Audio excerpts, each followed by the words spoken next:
میں کیا خیالات آ رہے ہیں کہ ایک وقت آئے گا کہ لوگ آپ کے بھی محتاج ہوں گے، حالانکہ بڑے بڑے صحابہ موجود ہیں، آپ کا کوئی بھی محتاج نہیں ہوگا۔ ابن عباس فرماتے ہیں کہ میں نے اس کی بات پر توجہ نہیں دی، میں حدیث کا علم سیکھنے کے لیے بیٹھ گیا۔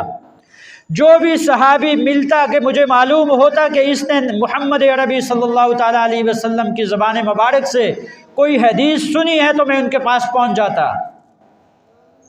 فرماتے ہیں کہ میں دن کے وقت اگر کسی کے گھر میں پہنچتا اور مجھے معلوم ہوتا کہ یہ کھانا کھا کر کیلولہ کر رہے ہیں تو میں ان کے دروازے پر بیٹھ جاتا، اپنی چادر رکھ کر کبھی کبھی ادھر ہی سو جاتا، اور وہ صحابی آرام کرنے کے بعد باہر نکلتے اور مجھے پوچھتے کہ کیوں آئے ہو؟ میں کہتا کہ مجھے معلوم ہوا کہ آپ نے محمد عربی صلی اللہ تعالیٰ علیہ وسلم سے یہ حدیث سنی ہے، لہٰذا وہ مجھے حدیث پڑھا دو۔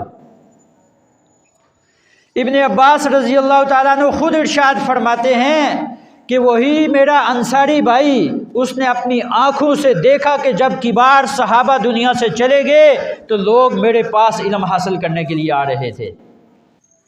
اور وہ صحابی انصاری صحابی مجھے کہتا تھا کہ آپ تو بڑے عقل مند نکلے، آپ نے علم حاصل کیا۔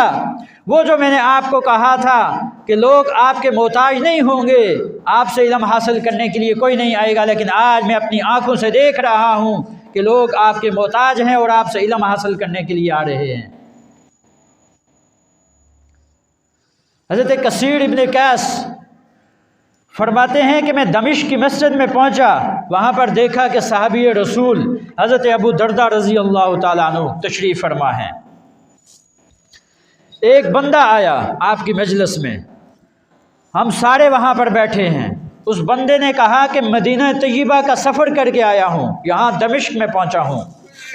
اور مجھے معلوم ہوا کہ آپ نے ایک حدیث محمد عربی صلی اللہ تعالیٰ علیہ وسلم سے سن رکھی ہے، اور اس حدیث کا علم حاصل کرنے کے لیے آیا ہوں۔ حضرت ابو درداء رضی اللہ تعالیٰ عنہ نے پوچھا کوئی اور مقصد تو نہیں؟ شاید تجارت کی غرض سے آئے ہوں، اس بھی حاصل کرنے کے لیے آگے ہوں۔ فرمایا نہیں، تجارت کی غرض سے نہیں آیا، کوئی اور میرا غرض نہیں تھا، صرف ایک حدیث سننے کے لیے آیا ہوں، مدینہ کا سفر کیا ہے، دمشق پہنچا ہوں۔ حضرت ابو درداء رضی اللہ تعالیٰ عنہ فرماتے ہیں میں نے اللہ کے حبیب صلی اللہ تعالیٰ علیہ وسلم کی زبان مبارک سے یہ الفاظ سنے تھے کہ جو بھی آدمی حدیث کا علم حاصل کرنے کے لیے سفر کرتا ہے تو میرا اللہ اس کے لیے جنت کے راستے آسان کر دیتا ہے۔ اور پھر فرمایا اللہ کے حبیب صلی اللہ تعالیٰ علیہ وسلم نے جو بھی انسان حدیث کا علم حاصل کرنے کے لیے سفر کرتا ہے تو اللہ تعالیٰ کے فرشتے اپنے نورانی پر اس کے قدموں کے نیچے بچھاتے ہیں، اور وہ ان نورانی پروں کے اوپر چل کر وہ اس حدیث کا علم حاصل کرنے کے لیے جاتا ہے۔ اور پھر تیسری بات ارشاد فرمائی، میں نے سرکار دو عالم صلی اللہ تعالیٰ علیہ وسلم سے یہ سنا، آپ صلی اللہ تعالیٰ علیہ وسلم ارشاد فرما رہے تھے جو بھی بندہ حدیث کا علم حاصل کرنے کے لیے جاتا ہے تو اللہ تعالیٰ کی ساری مخلوق یہاں تک کہ سمندر کی مچھلیاں تک اس کے لیے دعائے مغفرت کرتی ہیں، سمندر کی مچھلیاں بھی اس کے لیے دعائے مغفرت کرتی ہیں۔